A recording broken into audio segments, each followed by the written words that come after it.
The sun was a warm, benevolent presence in the clear blue sky, a perfect benediction for a perfect day. Our modest backyard, usually a quiet patch of green, was buzzing with the happy, chaotic energy of a celebration. Laughter mingled with the smoky aroma of the barbecue, and the cheerful sounds of our friends and family filled the air. I stood by the grill, a spatula in one hand and a bottle of beer in the other, my heart swollen with a pride so immense it felt tangible. My son, Kevin, the first in our family to ever wear a cap and gown, had graduated from college with a degree in business. This party, this gathering of the people who had watched him grow, was the culmination of a lifelong dream, not just his, but mine as well. After we had all eaten, I gathered everyone for a toast. My voice was thick with emotion as I spoke of my pride, of the fine young man he had become. Then came the gift. I had been saving for years, taking on extra side jobs at my auto repair shop, putting away every spare dollar. I handed him a card, and as he opened it, a slow smile spread across his face. Inside was a check, a significant one, with a simple note. For your first real car. The start of your new journey. Love, Dad. The crowd erupted in applause as he held the check aloft, his eyes shining with a mixture of shock and pure joy. It was a sacrificial gift, a substantial portion of my savings, but seeing his happiness in that moment made it feel like the best investment I had ever made. Later, as the afternoon began to fade into a warm evening, I was refilling a cooler when I overheard Kevin talking with a small group of his college friends. They were dressed in sharp, new clothes, looking like they had already stepped into the corporate world. They spoke a different language, a dialect of stock options and signing bonuses and career trajectories. They were a world away from the callous-handed, blue-collar life I had always known. I felt a pang of something I couldn't quite name, not jealousy, but a sense of distance, of a world my son was now a part of, a world where I was a foreigner. One of his friends, a slick-looking young man with an expensive watch, clapped Kevin on the back. So, Kev, he asked, now that you're going to be a titan of industry, what's your old man do? Is he in finance too? I saw a flicker of something in my son's eyes, a brief, almost imperceptible panic, a shadow of embarrassment. He took a long sip of his beer, then gestured vaguely with the bottle in my direction. My dad, he said, his voice a little too loud, a little too casual. Nah. He owns that little garage on the edge of town. He's a good mechanic, but let's be honest, he's a bit of a failure. I'm going to be better than that. The words, spoken so carelessly, so arrogantly, flew across the yard and hit me with the force of a physical blow. A failure. My own son, the boy whose entire life I had dedicated myself to building, had just dismissed me, my life's work, my very identity, with a single, cruel, and dismissive word. The cheerful sounds of the party faded into a dull, roaring silence in my ears. The pride, the joy, the warmth of the day, it all evaporated in an instant, replaced by a cold, profound, and soul-crushing hurt. In the eyes of the son I had given everything to, I was nothing more than a failure. I walked away from the grill, leaving the half-cooked burgers to sizzle, the spatula abandoned on the side table. No one seemed to notice. The party continued, a vibrant, happy organism completely oblivious to the cancerous wound that had just been opened in its host. I went inside the house, the familiar, comforting space now feeling alien and hostile. I walked into my small home office, a room filled with the scent of old paper and the faint, ever-present smell of motor oil that clung to my clothes, my skin, my very being. It was the smell of my life's work, the smell of my failure.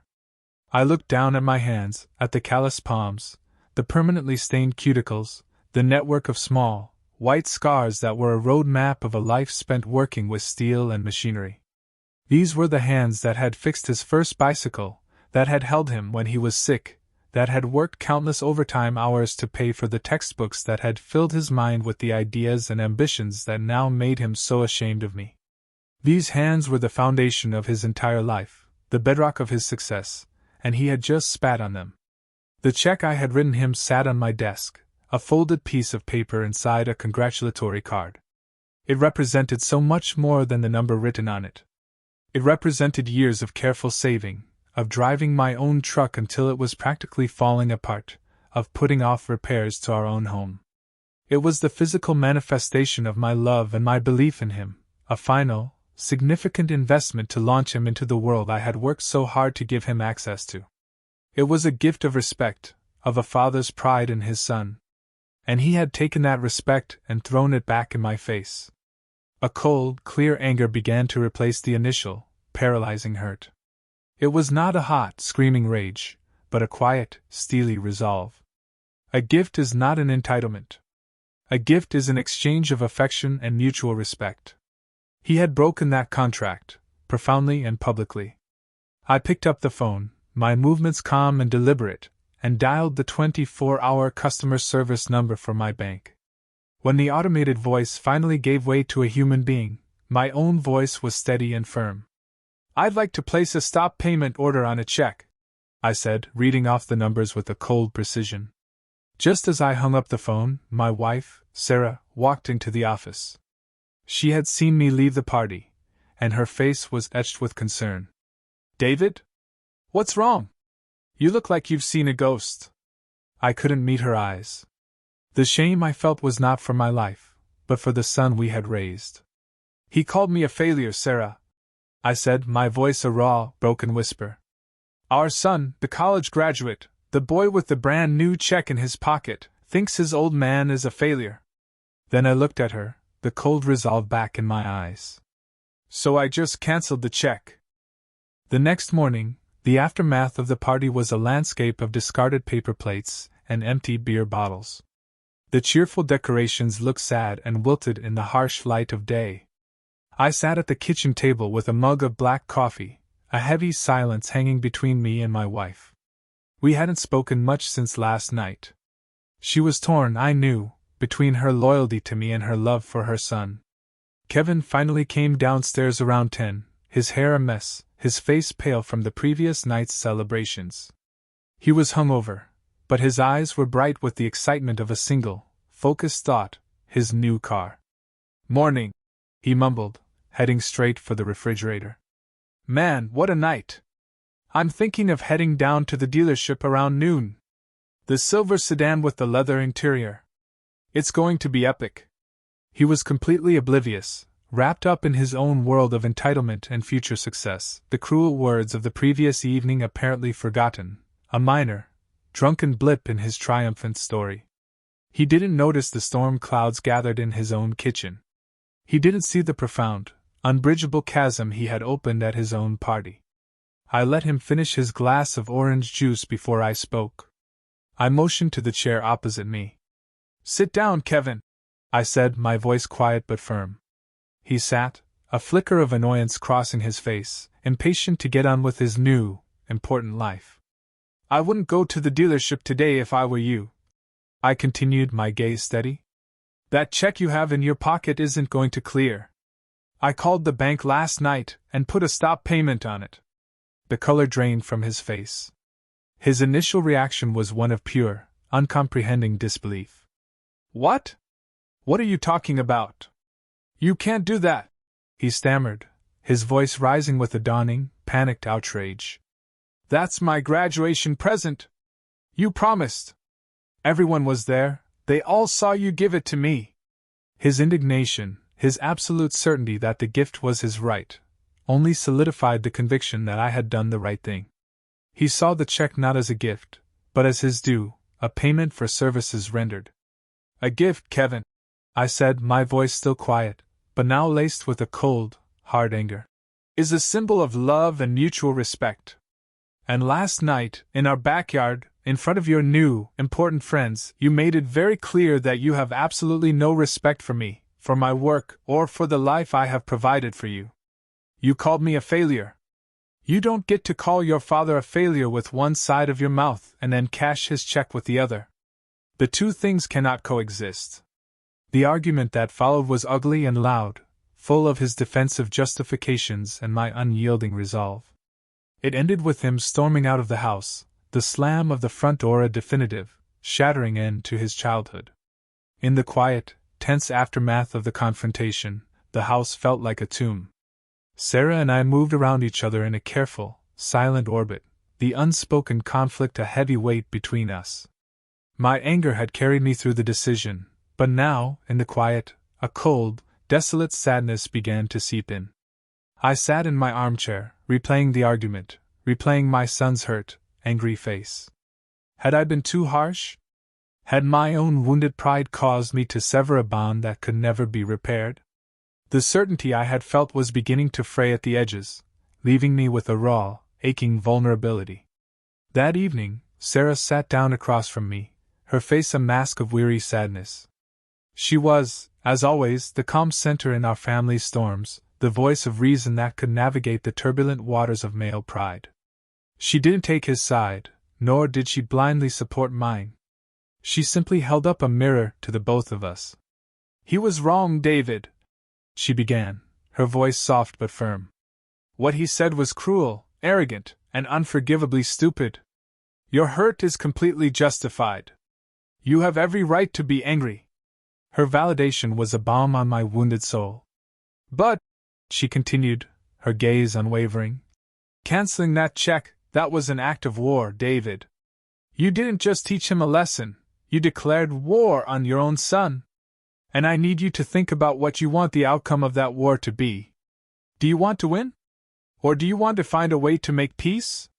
She then spoke of Kevin, not of the arrogant young man I had seen, but of the insecure boy she still saw, a boy who was terrified of not measuring up, both in his new world and in the eyes of his father.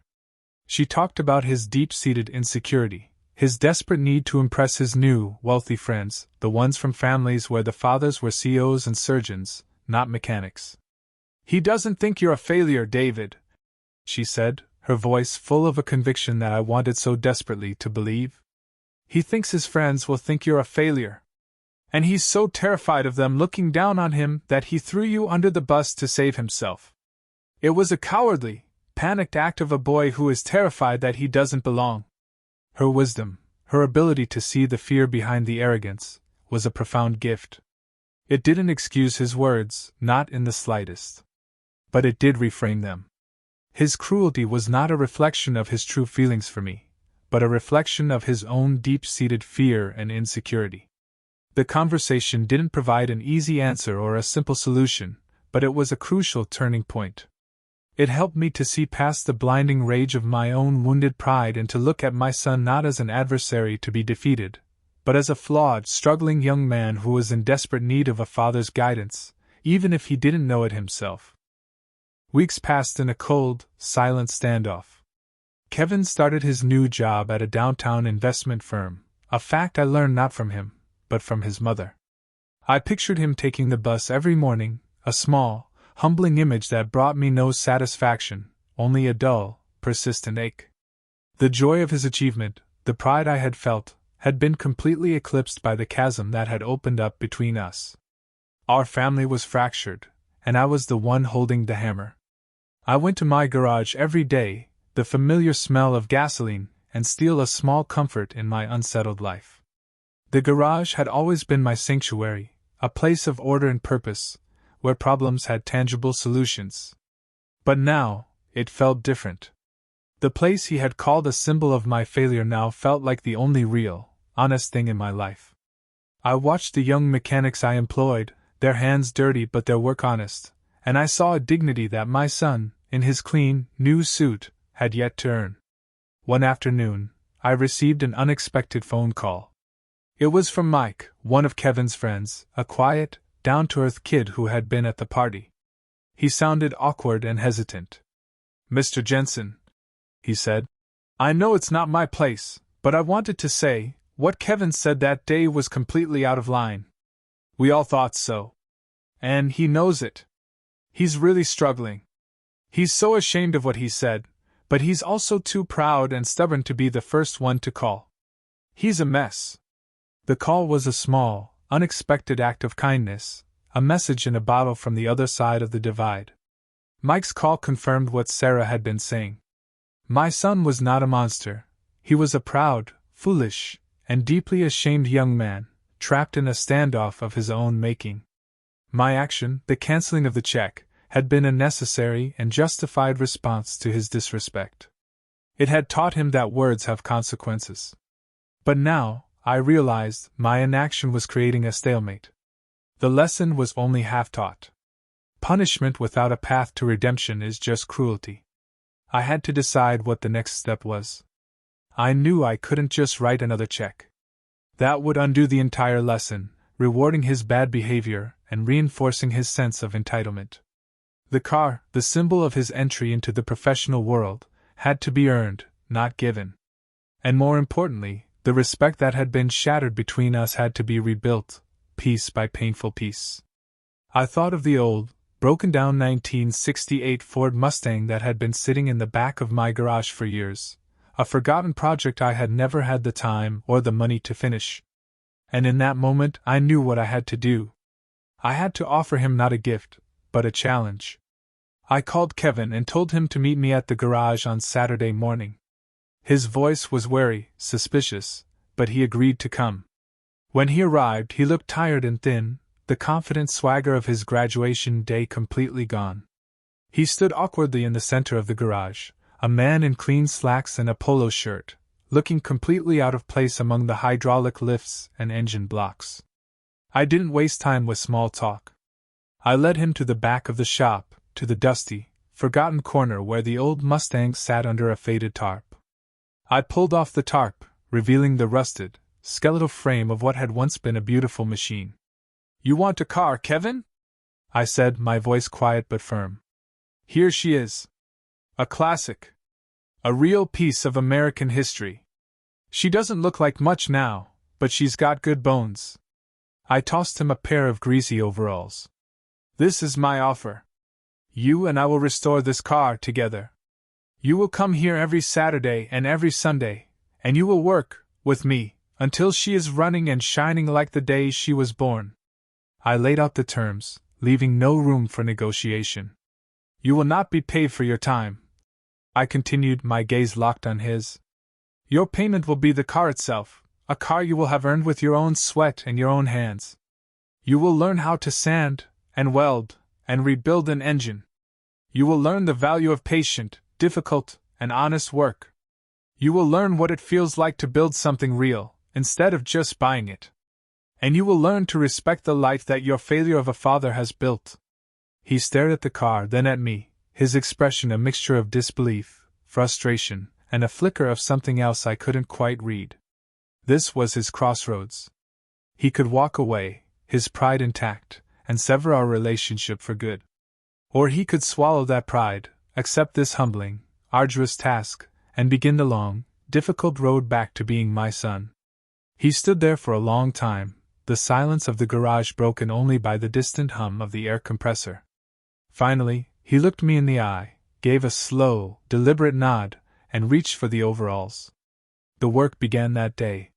It was clumsy and awkward. He didn't know the difference between a socket wrench and a torque wrench. He was impatient, easily frustrated. But he kept showing up. And for the first time in a very long time, my son and I were side by side, our hands dirty, communicating not with angry, hurtful words, but with the shared, quiet language of a difficult job. We were not just rebuilding a car, we were slowly, painfully, and carefully beginning to rebuild a family. The months that followed were a collage of grease, sweat, and slow, painstaking progress. The garage, the place he had once dismissed, became the sanctuary where our relationship was being rebuilt. We worked every weekend, the rusted shell of the Mustang slowly transforming under our hands. And as we worked, we talked. I told him stories of my own father, who had taught me how to work on cars. He told me about the pressures of his new job, his fears of not measuring up. The arrogant, defensive wall he had built around himself began to crumble, revealing the insecure, striving young man beneath. He began to see my work not as a failure, but as a complex and challenging craft. He watched me diagnose a tricky engine problem, his eyes full of a new, dawning respect. "I never knew it was this complicated," he admitted one afternoon, wiping grease from his forehead. "I thought you just fixed things." In learning the language of my trade, he was finally learning to understand me, to respect the intelligence and skill that my calloused hands represented.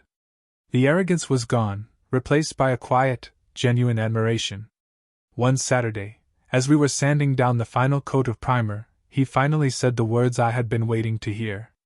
He stopped his work, looked me straight in the eye, and said, "Dad, I am so sorry for what I said at the party.